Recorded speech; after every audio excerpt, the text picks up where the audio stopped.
Now, from CBS News Miami, this is Facing South Florida with Jim DeFede. Welcome to Facing South Florida. I'm Jim DeFede, and this week, the 7 Republican presidential candidates not named Donald Trump debated on Fox News, and it was at times hard to watch.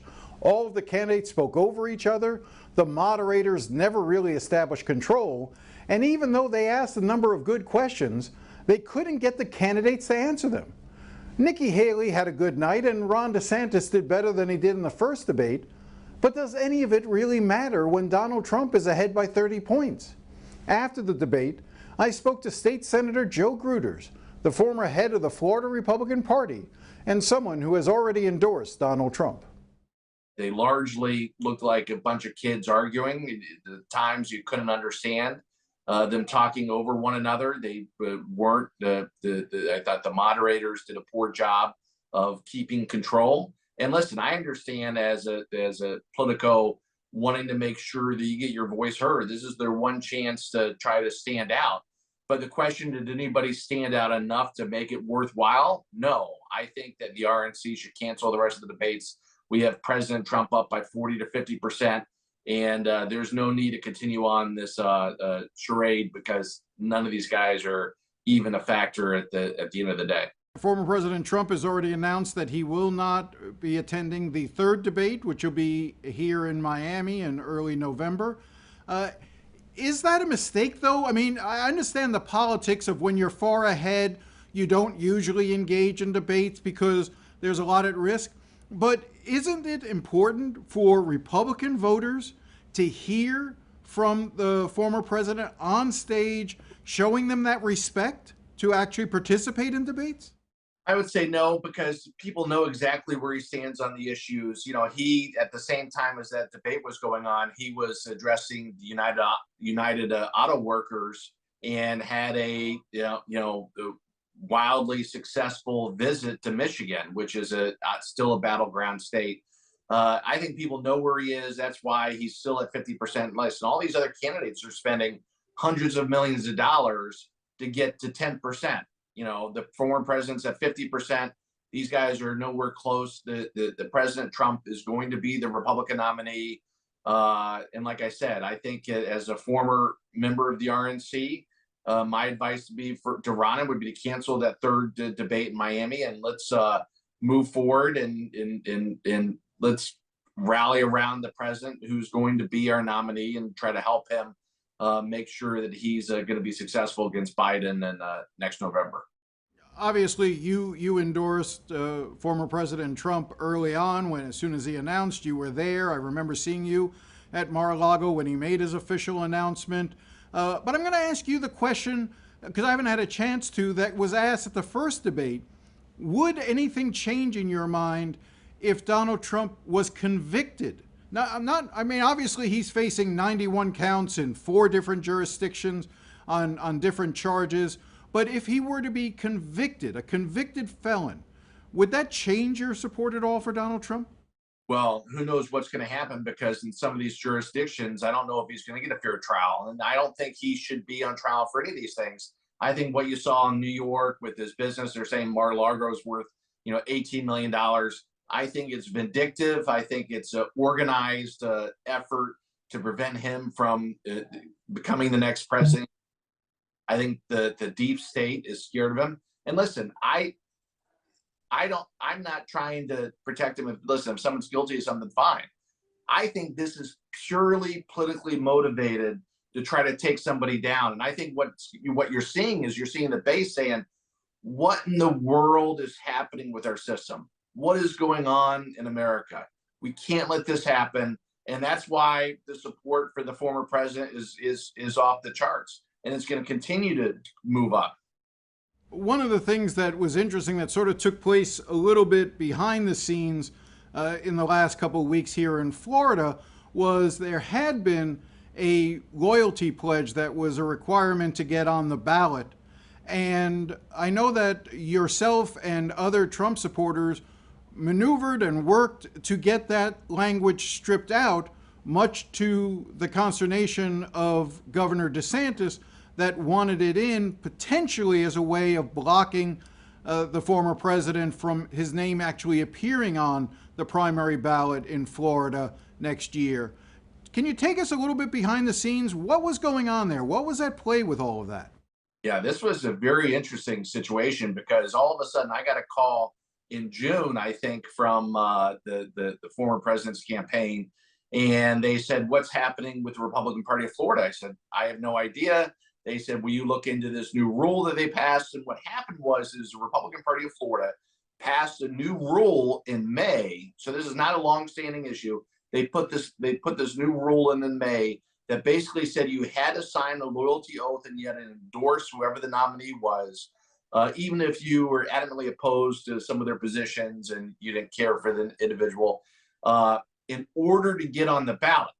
It's not to get on the debate stage like the RNC has a pledge that says you have to sign the loyalty oath if you want to be in the debate. They have another pledge that says if you want to get the data, you have to sign this type of loyalty oath. Big difference between that and in ballot access. Why would the Republican Party of Florida ever want to put up artificial roadblocks for any qualified candidates? And I told my colleagues, I said, if we prevent the former president from getting on that ballot, the Republican Party of Florida will not exist in 60 days. So who was, let me just sort of ask, do you believe that Governor DeSantis was behind that move to try to change the system so that he could potentially try to block Donald Trump from being on the ballot in the primary in next year? I don't know exactly who was behind it, but I will tell you that it impacted one candidate. There's only one person that wouldn't sign the pledge. And it's not about signing the pledge because the former president has signed pledges in like South Carolina. They've had a 20-year pledge. It's about putting up these artificial roadblocks and having these brand new rules, and it's not fair to the process. So we worked it. Listen, the governor's team worked it hard. The governor's team, they made calls. They had people at the meeting. As a matter of fact, to keep that rule in place. Working hard to keep that rule in place. But I think that the relationships and common sense prevailed. And listen, the people. Well, let me just ask you. What does that tell you? You know, you say you don't know who was behind it, but what does that tell you that the governor's team was trying very hard to keep that rule in place against you to potentially keep Donald Trump off the ballot in Florida? I think it was a horrible mistake on their part. The miscalculation. I think that they were probably given bad advice. And at the end of the day, what it shows is the party is still with the former president. You've been open about the fact that because you are supporting Donald Trump, that as a state senator, you got whacked pretty good by the veto pen in terms of having a lot of programs and projects in your district vetoed by the governor, blocked out by the governor. I'm curious, as you watch this play out on national stage and DeSantis numbers continue to drop in the poll and the likelihood of him winning slips a little bit more every single day, I'm curious as to what you think, what kind of a governor do you think Ron DeSantis is going to be when he comes back to Florida, if in fact he gets beat badly on the national stage? Well, I think everybody is wondering that in Tallahassee. And the question is, does the legislature reassert itself and takes back the authority that maybe they've ceded a little bit? But I will tell you that the governor's done a good job of legislating. I think we've passed a lot of good policies over the last couple of years. And but, you know, I think he's going to want to have some type of legacy that works, because where does he go from here? Right? I don't know. I think that he burned his bridges with the former president. I think he burned his bridges with the former president's base and supporters. I don't think he can come back in 2028. So what type of governor will he be the last 3 years? I hope from a community standpoint that we can get over whatever disagreements we have in terms of my support or other members supporting him or not. Because at the end of the day, you talked about the vetoes that were slashed in my community. Those projects, it's like vetoing funds for disabled children, trying to help them get jobs, right? Vetoing a nursing program where we have such a huge shortage of nurses. Vetoing water quality projects that helps Sarasota Bay, you know, on and on and on. And the question is, you know, then they go and talk about wasteful spending and everything else. And then you ask yourself,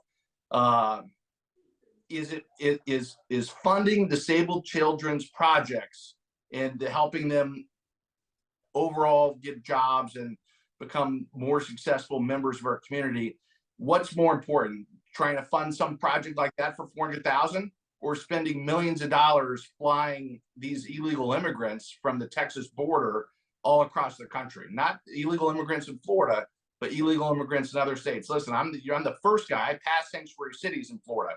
I'm very strong on immigration, but it's a he did not hurt me personally. He hurt Sarasota County and members of my community by doing that. Why do you think he's failing on the national stage? He came in with such a head of steam after the November election that he won by 19 points, as he likes to remind everyone.